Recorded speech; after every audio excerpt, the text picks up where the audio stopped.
skin daw, di nila alam, meron akong ganitong sunscreen. Meron akong nakapatong na sunscreen na nakaka-glow talaga ng skin. Lang naman yung sunscreen na mataas ang SPF 50 siya, PA+++. Tignan nyo yung glow ng skin ko, mas nadagdagan siya. Like, look at the difference. Tignan po talagang glass skin, legit na lala. Hanggang sa YouGlow Babe, guys, yung bagong labas nila na sunscreen.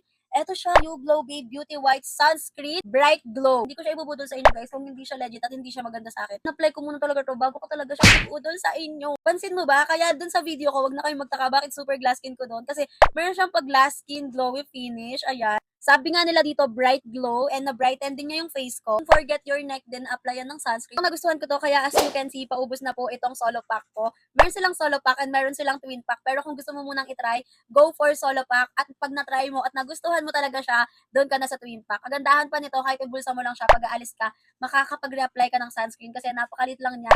And hindi malaki yung space na kukunin niya sa bag. Like, kahit isaksak mo lang siya ng ganyan, kasyang-kasya siya. Para siya may pag-glass skin finish, powdery finish, and wala talagang lagkit.